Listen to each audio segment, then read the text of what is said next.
right.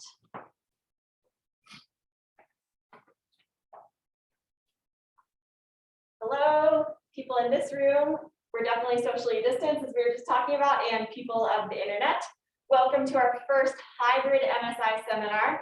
Thank you so much for being with us, and we're really excited to welcome Dr. William Hanage here to give the first seminar of the new academic year. So normally Dr. Hanage can be found over at the School of Public Health, where he's a professor in epidemiology and also with the, I noticed you had it on here, Center for Communicable Disease Dynamics. I was thinking that the first time I saw your talk was, or heard about your research, saw you talk, was over at MIT, and you were giving a talk about serotype replacement. And if I remember, there was a vaccine element in that talk too, so it's interesting to think back on that. Was that in February 2020? I think it might have been. It was, and I actually went up and wrote on the whiteboard something which I'm going to be talking about here. Oh, perfect. Yeah. Well, we'll come full circle then. That's ideal. And then we met again in March 2020 when I had just taken this position here. And I was remembering that because I was very new to the job, I was trying to introduce myself to people, and that you had declined a handshake. And then in the moment, I thought, gosh, maybe that's a little dramatic. And obviously, it turned out that I was the one who was being silly and naive in that moment. So it's really that type of foresight and awareness and insight into these types of disease dynamics that has allowed you to become such a leading voice over the past year and a half during the COVID-19 pandemic. So I'm really appreciative of you sharing your time, and I'm excited to hear about these updates today. Well, thank you. That's very kind. And it reminds me of something. The last time I was in this room was March 6th, 2020, which is what we had. Yes. And right at the start of the whole thing, I stood up and gave a group of people who had given Friday short talks a quick brief, primer on what social distancing involved and what was going to be happening and what people could expect, because nobody else was doing it. And then I went to work, and you said that I work at the School of Public Health, and you're right, but I've only been back in my office there for a little over a week. So, and even then I'm only there occasionally. So, yes. After we were talking online, you were emailing, I came up with this title, and then I realized I was going to have to give a talk. And it is remarkable how much we have forgotten. It really is staggering. But the thing is, we have learned a lot. And we've learned a lot which is useful for this. We've learned a lot which is going to be useful for other pandemics. Because sadly, this isn't the last one we're going to experience. I want to point out too that I'm very aware of the fact that we are still in the middle of the pandemic. There is a global infectious disease emergency. This is from last week. In the United States alone, we've been getting above 2,000 deaths a day, which would have been unimaginable at the time that we were talking at those declining handshakes. And there are a lot of reasons for that, but some of which we're going to talk about. But it's not only the United States. I mean, if you look, the United States does look very red here, but you can see Europe as well. I don't want to make anybody think that there's not a lot of transmission going on in Africa. It's just that there isn't the surveillance to know about it. This is the most acute infectious disease emergency of my lifetime, and hopefully all of our lifetimes. And just put that into context. In the United States, SARS-CoV-2 has now killed more people than the flu pandemic of 1989. Now, I want to be very clear, there are fewer people living in the United States, or there were fewer people living in the United States then. So it's the per capita mortality is still lower. But this is the 21st century. We have vaccines. We should be able to do better than that. And the fact that we're not is really pretty grim. The other thing I want to point out is that those people have been killed over the last 18 months, while pandemic flu had 26 months in which to do it. So this is a really acute infectious disease emergency, and it's still going on, even if I think that there is light at the end of the tunnel as a result of vaccines. I'm going to come to This transmission which we're talking about is happening despite really high levels of seroprevalence. This is published in JAMA last week, and it is based on looking at blood donors. You can see here, this is the estimate of infection-induced seroprevalence, which is around 20% of the population of the United States by May, in other words, just before Delta came along. But the combined seroprevalence, if you include the vaccine component, is north of 80%. And yet, since that point, we have still seen further outbreaks in which, sadly, we are losing 2,000 people in a day. I want to point out, by the way, this is going to be a pretty US-centric talk. If people are online and want to ask specific questions about other parts of the world, or indeed anybody in the room, we are very socially distant. Then please feel free to pop in the chat. I'm sure that they'll get to me eventually. But it is, I'm afraid, going to be very, very US focused. I want to point out as well, not only is it US focused in that regard, I'm not a virologist, I'm not an immunologist, I am a professor of epidemiology. My specific interest is in how pathogens evolve in response to pressures like vaccines, and that's mostly what I'm going to be talking about. But if you want to get into whole discussions about furin cleavage sites or anything like that, then please take it up with somebody else who knows more than I do. Perfect. And I'm actually going to pause you there to see if I can make the sound a little bit better. Okay, go for it. Because otherwise, Because that's obviously very closer, but that would be- important, that right? would be kind of creepy. Let's try and see whether, Or indeed, if I stand here, does that help? well, let's see. Let us know, folks, if closer proximity is helping. Proximity, We can also- No, you look fine. We can also try the I look like a don't look, terrifying don't look. We shadow. can also try the computer microphone. I suspect that this one is better, but we Here we can are. try the computer microphone. Feel free to give us some feedback, folks, Well, and let I'm us gonna- know I'm how gonna it's keep going. talking about Yeah, this, please do. Because this is something, this is basic epidemiology. It's the most important question about a new outbreak, which is how, I want to point out things that we knew back then in March, or at least then in March, maybe probably before then, in fact, in January 2020. The most important question about a new outbreak is how many infections occur from people before they know they're infected. The whole component of asymptomatic, or more accurately, pre-symptomatic or unwitting transmission. SARS-CoV-2 has a whole load of different symptoms. That's including hardly any at all, which is one of the things which makes it so difficult to control. And this paper by my old mate Christoph Fraser puts that beautifully. You can see this is the proportion of infections that occur before people know they're infected, and then this is the basic reproductive number, R0, which I'm assuming if you're here, you're interested in R0 and you know what that is. And you can see that SARS and smallpox are here. That means they're pretty controllable. Influenza isn't, HIV isn't. And the reason for this is that there's a sufficient amount of transmission before people know they are infected. And I want to point out that two papers very early on, that we knew early on that people very early on in infection were shedding virus. And this indeed is the thing that I was talking about at MIT. I went and I sketched a thing of the serial interval and generation time on the board and commented transmission appears to be happening quite early on in infection, which is implicating early transmission, pre-symptomatic transmission in this. And indeed, we then formalized that because I was involved in a couple of things looking at the impact of interventions in China. This is the first piece of work from my own group, which I'm going to talk about. Mary looked at this and noted that before the non-pharmaceutical interventions, quote, lockdowns or cordon sanitaires were put in place, the serial interval, meaning the time between infections being reported, was longer than it was afterwards, suggesting that that was pushing transmission towards that pre-symptomatic stage. And this is again something that we knew relatively early on. Even earlier was this work, which I did with a bunch of people, including Moritz Kramer from Oxford University, which was examining, and in fact, I think we were doing this at the time I was talking to you in March, comparing people with known travel history to Wuhan and no known travel history to Wuhan, and showing that basically in the time between when interventions were put in place, the types of people who were being infected in terms of their age and gender went from being typical travelers to just the regular population.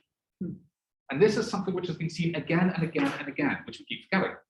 It happened in Boston, where European travelers to a business conference introduced the virus. There was a large super spreading event, and there were a large number of descendant infections. That's not surprising, by the way. Anything that happens early on in an exponential is going to have a disproportional impact. But we knew about this then. And we've also known for quite a long time, this was out as a preprint before then, but it was published in Science in May 2020, but the outline was known for months before that. People come to folks like me, or these people who are my colleagues, and ask for models about what's going to happen. And people regularly misunderstand mathematical models. They think that they're a forecast, like a weather forecast. But they're only like a weather forecast if people were then able to change the weather. So it's like you said, it's going to rain tomorrow. And then if enough people take umbrellas with them, it doesn't actually rain. And then the people who are not taking umbrellas are being protected by the people who do take umbrellas. That's what modeling is like in this context. And it's a relatively complicated model. I'm going to show you another one later on. We're going to go into more detail. But this was trying to say what would happen if SARS-CoV-2 has a given degree of seasonality, interacts with other coronaviruses in a particular way, has a particular duration of effective immunity. And the upshot of this was, these are looking at invasion scenarios for temperate regions, and it's assuming that there's no non-pharmaceutical interventions. The upshot of all of these different things is that you could get just about anything, plausibly. You could get, and if you didn't do anything, if you had no non-pharmaceutical interventions, you could get a single outbreak, goes away. You could get an outbreak each year. You could get an outbreak every other year. You could get nothing for a period of time before it suddenly resurges once more. SARS-CoV-2. Here we go. And this is the take home from this should not be that any of these are a prediction, but that with the data that we had at the time, they were all plausible. And that is why you should take it seriously. Another thing which we should have learned is that herd immunity through infection is not the way to deal with a virus that is capable of killing this many people. More than 600,000 in the United States to date and counting.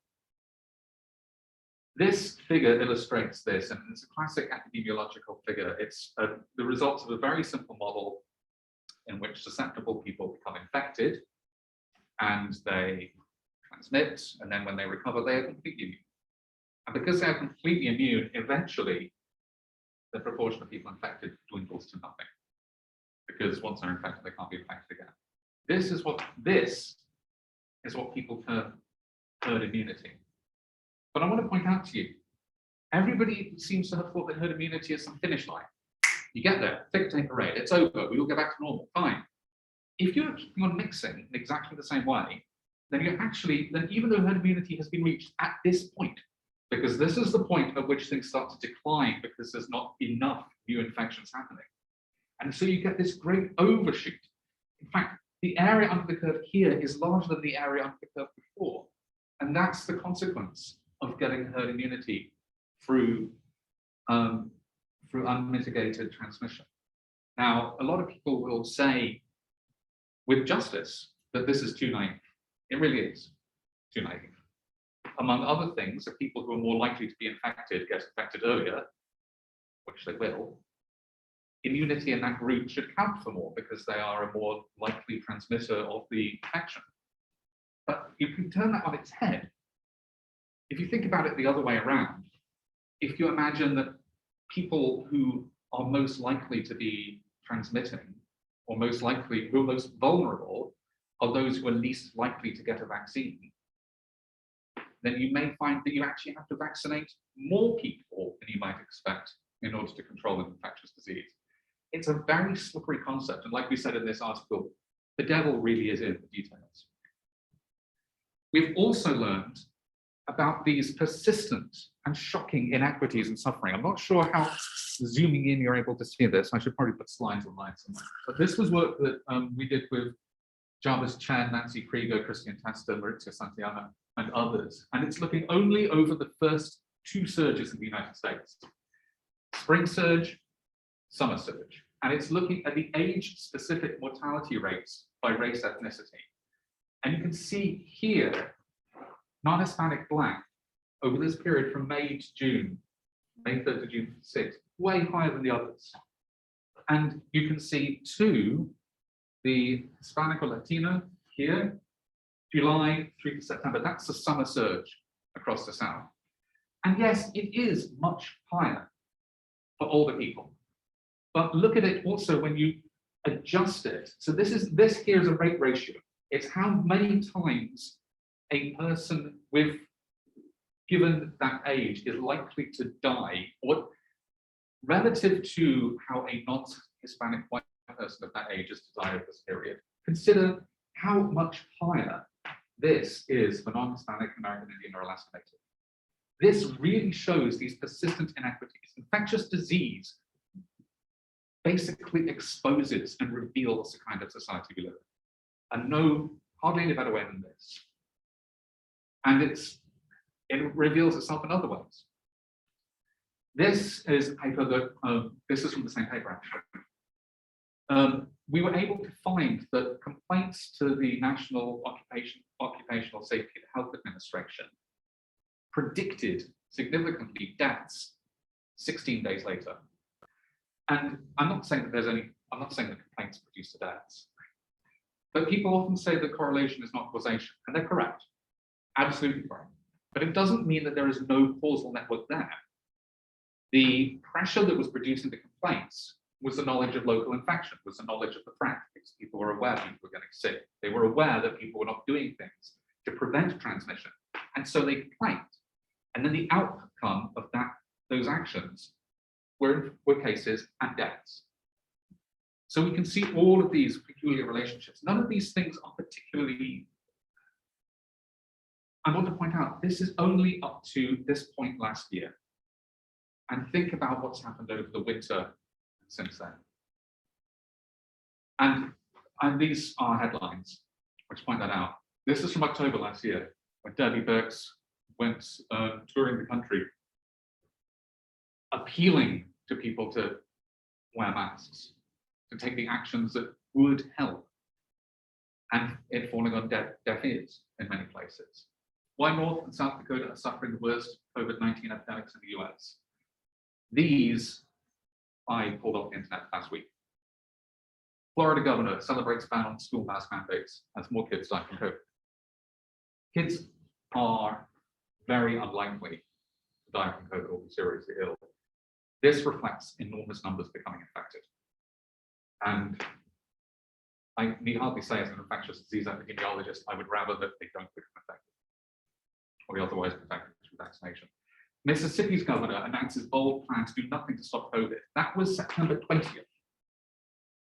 That's interesting because Mississippi just achieved something really quite amazing.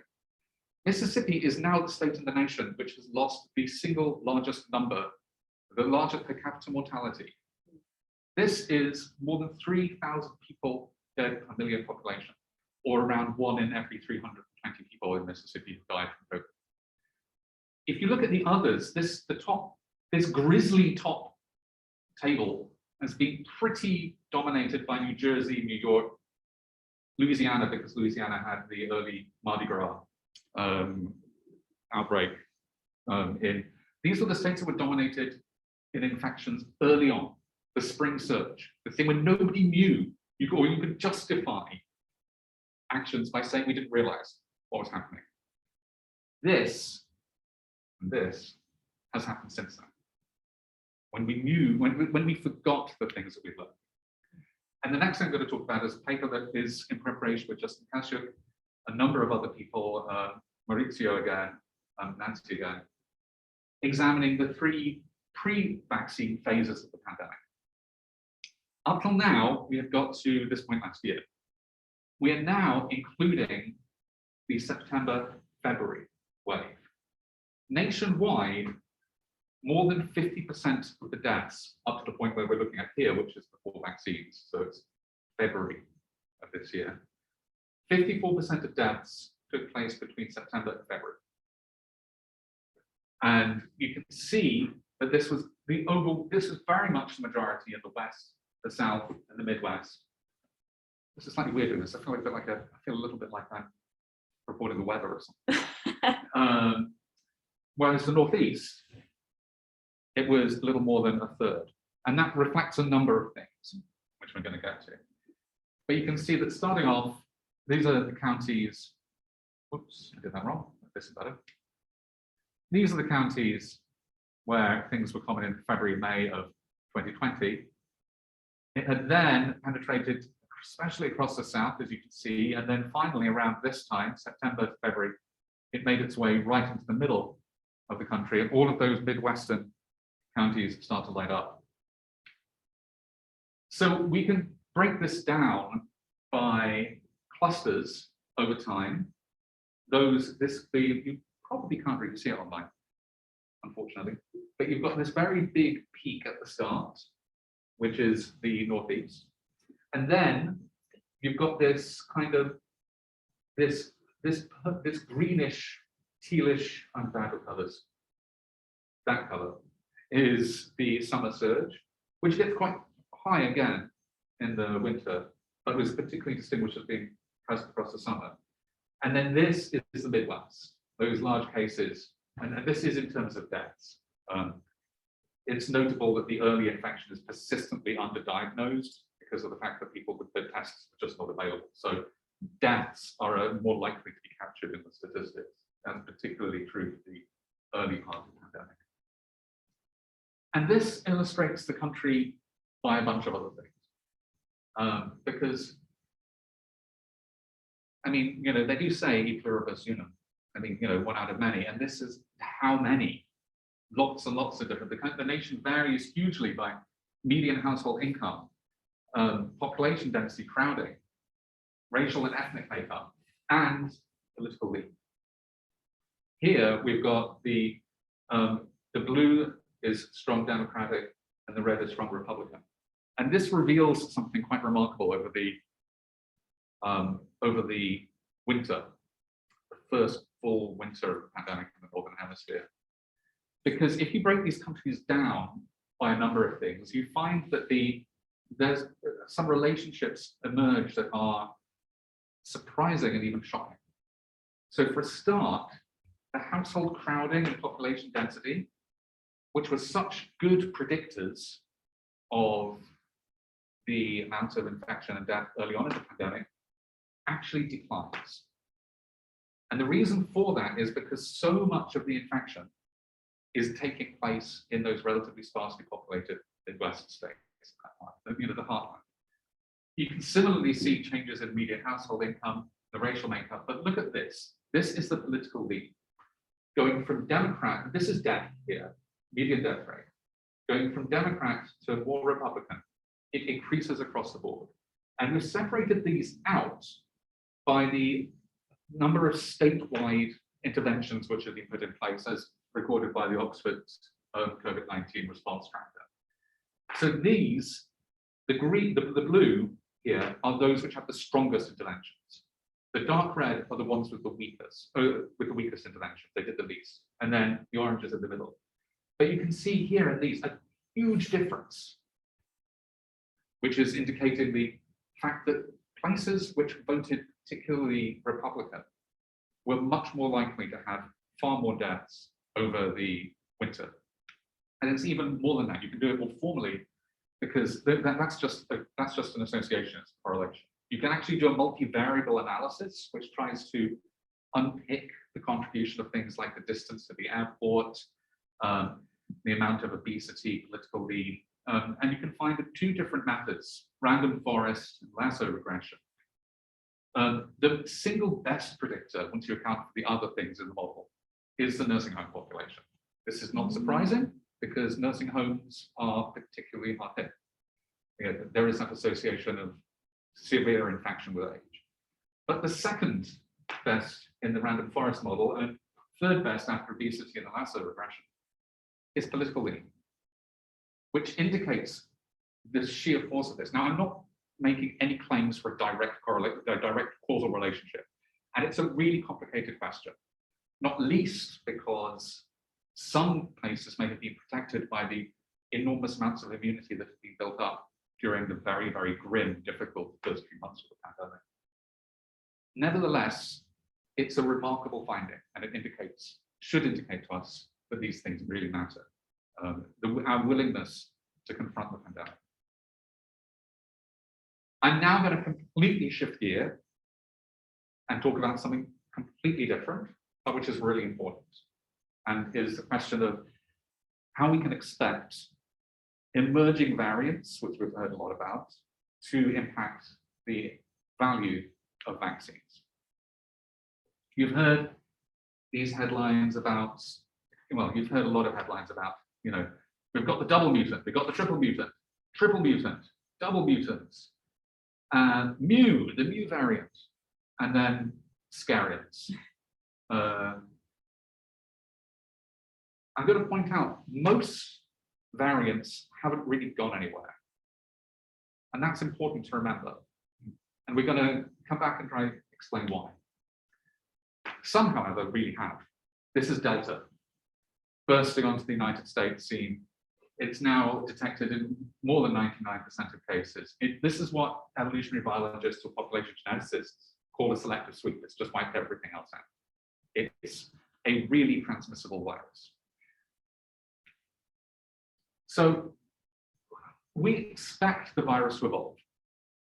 This should not surprise us. And the different variants that we've seen have varying different properties when it comes to transmissibility and immune evasion.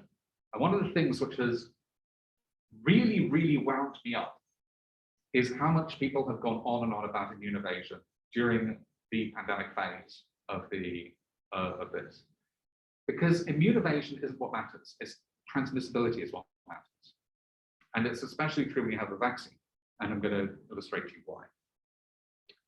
But it's reasonable to say if you have cross-reactive immune responses declining because of evolution, what does that mean for vaccine impact? And how does it relate to when the vaccine is produced, what properties of the vaccine are like, what the coverage are like, so on and so forth. And we looked at this. Yes. This is Mary again from my group, decided to check whether or not my intuition was correct, which is great because my intuition is quite often wrong. Using a very, very simple model for the founder virus and the variant, including vaccination. You can vary when vaccination happens, you can vary how effective it is. We don't include all kinds of things like death, or indeed any clinical outcome. We're just counting the numbers of infections. And we don't model how the variant emerges, which is really important. But the goal of this is to build intuition, which is something which people who do not make models rarely understand. Intuition is really important. We want to ask if variants always reduce the impact of vaccines. We want to know whether or not which variants are going to be more concerning, both in terms of the number of infections and the number of infections averted. And we want to know how it depends on the timing of the vaccine rollout. And if you want to read about it, it's been submitted and it's already on medRxiv. And if you screenshot this, or follow me on Twitter, I tweeted about it a while ago. You can find it. It's if you're that funny inclined. And this is the model. If you are not mathematically inclined, you may be gulping at this, but it looks complicated, but it's actually fairly simple. All we have are susceptibles moving through to being either recovered or vaccinated by different routes, being infected by the wild type, being infected by variants, variant and then wild type, different orders, vaccinated and then infected, so on and so forth. And these, if you've never played with one of these models, they look complicated, but it's really easy to write down the differential equations for anything that's happening in these compartments, because you just add all of the things going into them, and then you subtract all the things coming out. And then you can write down a system of equations, which is a lot of equations, but not terribly complicated, and you can study them. So again, I don't want to go into the full details of this, but what I want to comment that we have looked at variant 1, which is a sort of a ringer for alpha, which is more transmissible, but with no immune evasion. Variant 2, which is a ringer for beta, which you may remember was the, which has actually been reported repeatedly as being the variant which is most able to evade neutralizing antibodies, over and again. And then variant 3, which when we were doing this was, we were thinking of a very bad gamma, and we deliberately made it worse. And what's actually, this is probably as closest to delta, if you think about it. And we've also got a 0, a null, which is like a control to ensure that we don't get anything unexpected because we built some stupid assumptions into our model. You might think that we wouldn't do that, but it's amazing how often it does happen. But I want to point out as well, again, this is not a realistic model in the same way that, you know, this is SimCity. SimCity is a very sophisticated game. You're not going to understand anything much about urban planning by playing it. Instead, you want to be able to come up with something which will help us improve our intuition for what the effects of vaccines are going to be. And these are the results. Now, if you look over here, you see a lot of up and downs. These are like equivalent to the herd immunity SIR, which I showed earlier, except because this is a log scale, they look more like triangles. But they are that bell-shaped curve. Variant, the top line, no vaccine. Variant, the null model, that behaves as we expect. That's what we want. Variant 1, which is more transmissible, even though it enters the population at 9 months in, still manages to outpace the founder virus quickly and continues even as the founder virus declines. In the absence of vaccination, variant 2 becomes a decent fraction of the population, but never becomes very common. Again, this is a log scale, and then slowly persists, but not causing big spikes. And of course, variant 3 does increase very rapidly, but then also persists longer, coming down behind the wild type. And in the impact of vaccination is somewhat as you might expect. We see vaccination does prevent a lot of infections, in particular, perhaps surprisingly here, but the least benefit of vaccination overall comes when you're dealing with the combination of highly transmissible and some immune escape.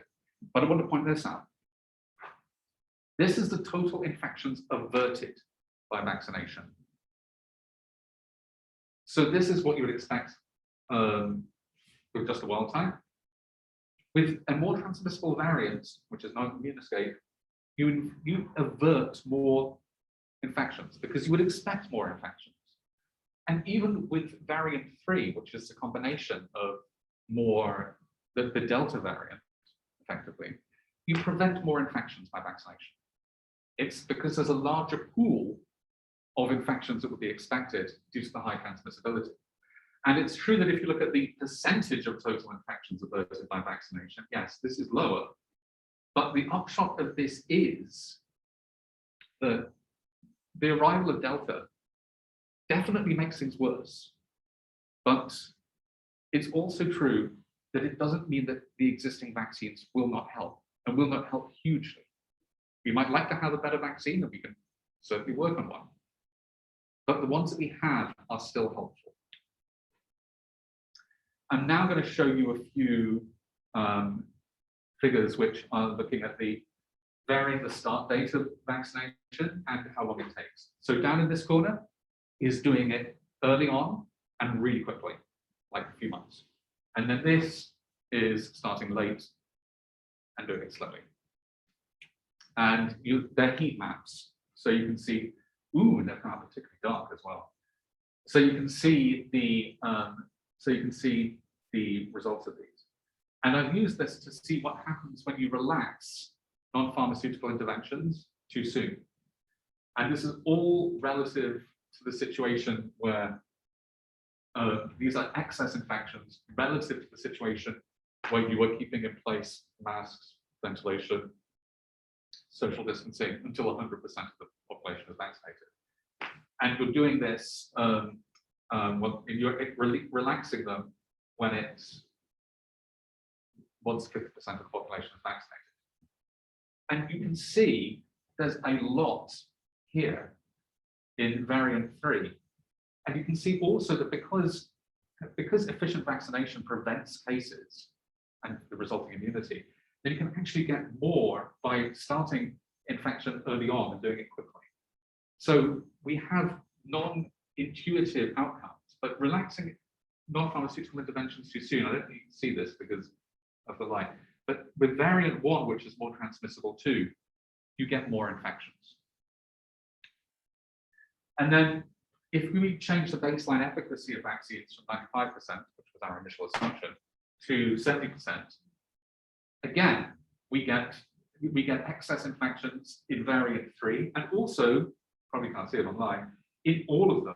But variant 1 here we can see some. If you're doing slow vaccine rollouts, again, variant 1 you want to do very quick. If you start too late, all the action's over, and you're only mopping up whatever the individuals have not yet been infected. But once again, with variant 3, rapid early vaccination have counterintuitive effects for the same reasons as we previously discussed, because people have not been recovered from, because infections have been prevented, and the immunity that comes with them have also been prevented.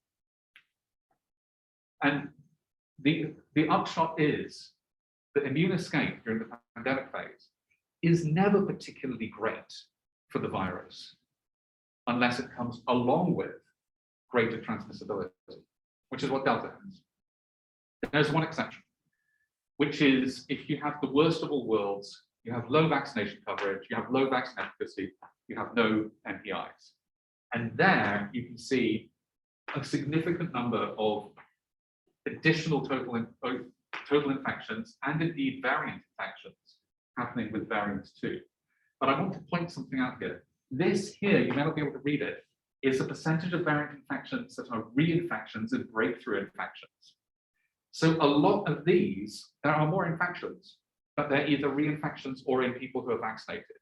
And if, as we think is, well, as we know is the case, vaccination greatly reduces the risk of severe disease, then it still has the benefit, the potential to provide huge benefit in terms of the outcome, because we don't include the clinical outcome of this in our models, we're just counting the infections. I want to point out a few things in terms of interpreting this. One of the upshots is that like I said, immune evasion produces very little benefit in the absence of also benefits for transmission. And this might explain why we have seen over and again things like beta become common or emerge and then never really take off. Or indeed, if you're really following this, you might remember that there have been mutations like E484K in spike, which has been sometimes nicknamed EEK, and which has emerged many, many times on the alpha background, but has never particularly taken off. And this is why. It's because when you're competing with something which is already more transmissible, you don't actually gain anything during the pandemic phase by having the immune evasion. So it just doesn't get selected. We've also seen this with Delta and K417M. So this is one of the reasons, or we think that this is one of the reasons why we've observed the evolutionary dynamics from the pandemic. There is an important caveat. We did this for the pandemic phase. We are now emerging from the pandemic phase. Once you have a situation where just about everybody is immune, then you get much stronger selection for any immune evasion, even if it's a little bit. And this is a preprint that Trevor Bedford, I want to put this up just to, it's a truly haunting image which I found on the internet. This was like the first on Google image search. Trevor Bedford, who's done extraordinarily good work on this for a long time, has been tracking this DN by DS, which is a measure of how quickly something is changing its proteins. It's often used as a measure of adaptive evolution. And he's been doing this with time slices of data over the last, over the last few years over the course of the pandemic. And these are all the different genes. This is spike. And so you can see that since around about the end of last year, and then including through here, the rate of accumulation of non-synonymous mutations, which change the protein in spike relative to synonymous ones, has been accelerating in a way that it hasn't been with these. This is not the same thing as a single escape mutation, which is going to take over the world. Instead, it looks like an example of diversifying selection, in which, within a context in which a lot of people have some immunity, being a little bit different from that immunity in almost any way is helpful. So it's not that there's one trick which manages to evade it completely. It's that any change provides a modest benefit for the virus in terms of enabling it to persist in the population. And that explains what we're seeing here. But that's not the same thing as a single immune escape mutation, which is going to cause us to be particularly anxious, should cause us to be particularly anxious. I promised I was going to address this. I should have put a pause there, or a structural slide. But it's a reasonable question. Why is the pandemic still here? We've got more than 80% immune, more than 90% probably. What's going on? Well, the first thing I want to point out is that many people remain unvaccinated. The other thing I want to point out is it does not take very many people who are at risk of infection to get infected to make a difference. Look at this. You may not be able to zoom in, but if you look here, this is from that JAMA paper I put up at the start, and it's infection-induced seroprevalence by age. So this here is the over 65s. So, around half as many of the over 65s were infected over this period as the youngest age group here, the 16 to 29-year-olds. And yet they bore the brunt of, they significantly bore the brunt of the pandemic before vaccination. It doesn't take a lot of infections in this age group to be seriously worrying. And we have large parts of the country where vaccination in this age group is really not good. You think that 80% of the population sounds like vaccinated, sounds almost as good as 90%. No, it isn't. It's twice as bad, because it means that instead of 10% being vulnerable, 20% are vulnerable. And these things really matter when we start trying to figure out why it is that there are still 2,000 deaths a day. And this is a figure put together by a person who I collaborate with occasionally and talk about data, a guy called Alex Washburn, who did a PhD recently at Princeton, which is looking at vaccinations, vaccination in the over 65 along here. This is more vaccination, this is less. And it's looking at the hospitalizations per 100,000. And this is where it was like a week a bit ago. And that's the point there. So there's Florida, for instance. That's where Florida was a month before. And it started to come down since then. But you can see Kentucky's been going up. Tennessee's going up. Most of the states which are above this line, this nice correlation, are in the south. So it's going to be interesting to see what happens to the predominantly northern states as time goes on. But that's where Florida was.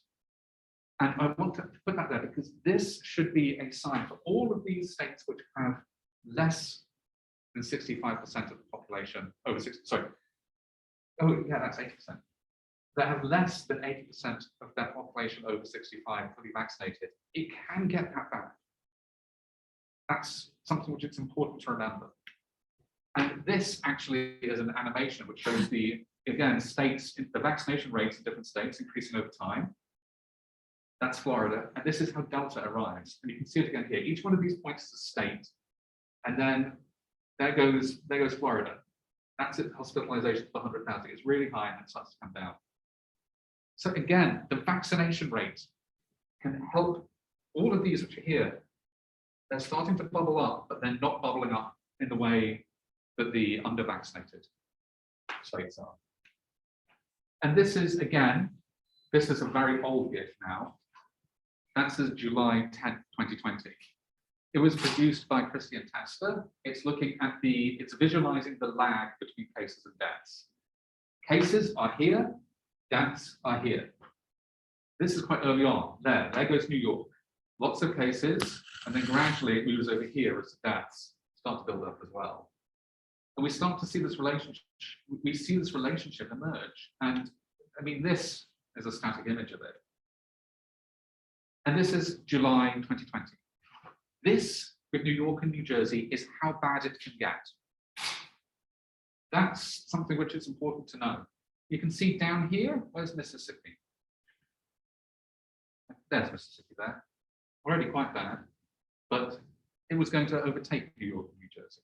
And the reason for that is the reason for that is the action that was not taken over the intervening time since then and now. So I was asked to provide an outlook for what's going to happen. That was Hannah's idea. So Delta is a truly highly transmissible virus. Vaccinating people, in particular those who are vulnerable, remains the single most important thing that we can be doing to prevent the pandemic giving us a nasty sting in the tail. But it's also not the only thing. I'm going to come to that. Now, it's quite reasonable to think that within a few months, and in fact, there was some modeling which was that came out last week suggesting this. Within a few months in lots of places, everybody will have either been infected with Delta, vaccinated, or both. And at that point, what happens then? Well, it all depends on what that's not going to exclude Delta. We should know that. But it does mean that the numbers of cases of Delta are likely to drop. The severe outcomes are likely to drop because it's reasonable to suggest that breakthroughs in vaccinated people are milder. And it all depends on the epidemiological properties of those breakthroughs and those reinfections and their clinical properties, what they look like, how serious they are, how likely they are to send somebody into the hospital. That's stuff that we are only beginning to understand now. And we could conceivably have, things could be relatively good, or they could not be. Probably not as bad as they have been at various points, but the fact that 2,000 people are losing their lives or lost their lives recently, one day in the United States from this, should give you pause.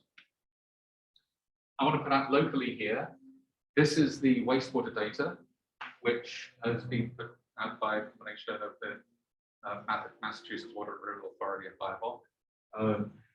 This is how much there is around now, roughly the same as there was around Thanksgiving, just after Thanksgiving last year. If you look at the actual daily cases, they're here, which is roughly the first Thanksgiving. A little bit lower maybe, but not certainly the same ballpark. This Delta may be shedding more, in order to explain that. But deaths remain low. Deaths really remain low.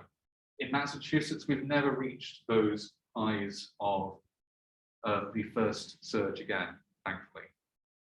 And that's no accident. People around here have taken steps to try and avoid future surges. Because this is an article that I wrote in the Post recently. People want there to be a simple trick that means it's over. And there isn't one. Sorry, there isn't. It's why I'm here in a room which is sparsely populated, with the windows open, wearing a mask. And I'm fully vaccinated. I'm doing that, not because I feel particularly scared of Delta, I don't.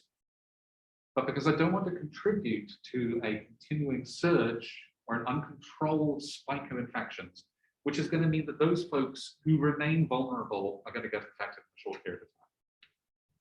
This is an image which has caused got a lot of press.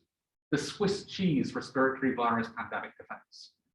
And there are all of these things. None of these things actually work perfectly on their own. Look, there's masks, hand hygiene and cough, avoid touching your face.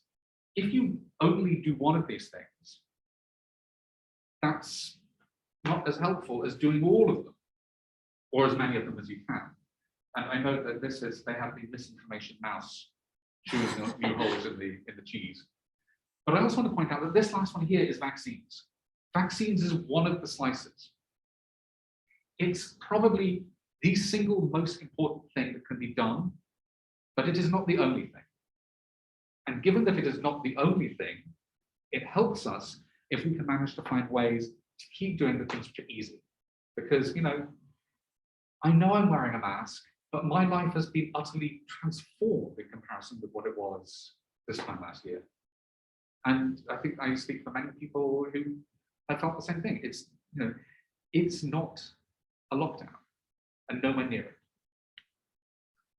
So I made that comment earlier. This is flattening the curve. We could have a whole other discussion about how this concept was misused early on in the pandemic. But that's one of the things which you're looking at now. If you can manage to avoid very sharp spikes like Florida saw by doing simple low-lift interventions beyond vaccines to prevent transmission, then that helps. It means that you don't have a situation where healthcare capacity is overburdened. It means, and again, healthcare capacity doesn't only get overburdened when suddenly when you run out of nurses. It starts getting overburdened when you're starting to delay regular surgeries or screening things. Like delaying a colonoscopy is a big deal. If you have to do that because of the fact that you don't have the staff, that's healthcare being compromised. And I want to point out, I said this is about what we're forgetting. My colleague Joe Allen put together this well over a year ago. This was I forget when, I don't remember exactly when this was, but it's got physical distancing, wide-scale testing. I haven't even talked about rapid testing. Rapid testing is still really important because you don't want to have somebody walking into a nursing home, even if they're vaccinated, thinking, I'm vaccinated, I can't have COVID, but they do. Healthy building control, personal behavior change, rational control measures, public mobilization, vaccine. All of these things work together. And I'm going to close with this, which is a picture that was taken by my colleague Nancy Krieger, who lives in Jamaica Plain. And it looks really good when it's small, but it probably doesn't look so good on there. Actually, it looks pretty good. Zoomed in a little. There's a living graffiti. It's moss by this boating pond. And this is the boat ship. And it just reads, we cannot direct the wind, but we can adjust the sail. And that's something which is really important, I think, because if there's one thing that I think we keep forgetting, it's something which is really important to science. The world is not, no matter how much you want to believe something, that doesn't mean it's true. Reality is separate from that. Nature just cannot be fooled. And with that, I want to thank the people I've worked with on this. This is my group, and Rebecca and Mark, obviously, in the Center for Communicable Disease Dynamics, a group of others, including Nancy and her redoubtable gang, Maurizio, Alex, Moritz, and Joe Allen, who put together the COVID Path Forward. And I would like to thank you all, the assembled multitude, mostly in the internet, for listening. Thank you very much.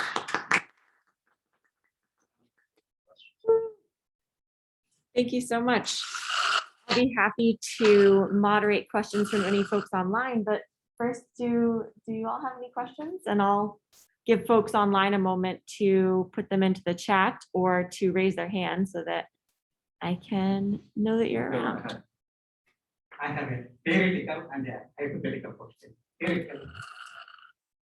So, in 1917 or so, the Spanish flu, millions of people died. Since then, we have not seen such impact of the virus anywhere in the world, globally. At that time, as you already mentioned, there was not that good vaccination. So did people develop herd immunity after that incident? In 1918-19, Right. yes, they did. They developed immunity via the very unpleasant. They didn't have vaccines.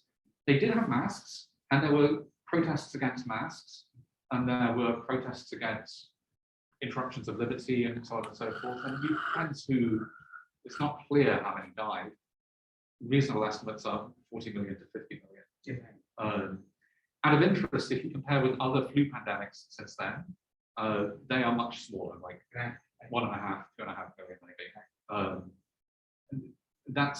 There are lots of reasons why that is. But like, if you ask me, one of the major things that we want to learn from this is not to plan for only one type of pandemic.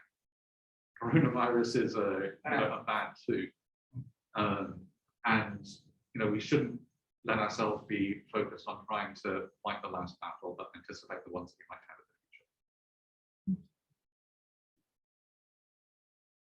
This is a larger life question, but someone's asking what advice you would give someone who wants to become an epidemiologist. Ooh, good question. Ooh, how do you well, I have to confess something, first of all. I've never taken a class in epidemiology. Whoa. Yeah. If you want to, I kind of fell into it by accident. Having said that, there are many excellent programs that you can follow. If you want to become an epidemiologist, you'd really either go into it either through medicine and then doing a master's in public health or something like that, specializing in epidemiology, or you can do the route that I did, which is that I was interested in genetics and evolution and infectious disease and the math and the numbers that come with that. And then you can do that and you can go and do a master's in epidemiology and get a PhD. And the people who do that can be moving on to places like the Epidemic Intelligence Service at the Centers for Disease Control. We've actually had quite a few alumni, a few folks who I advise and supervise have actually gone on there to do that. And so there's a lot of different places that you can go to learn about epidemiology, so on. But it is basically, it's a question, you do need to go to school. But as I pointed out, I didn't go to school. It's just I studied other things before I discovered the thing I really love. Awesome. Well, we'll close out with that. Thank you so much. Thank you so much. Thanks for attending, everybody, and we'll continue working on our hybrid seminar format, improving the video and the sound. Thanks so much for joining us for this first one.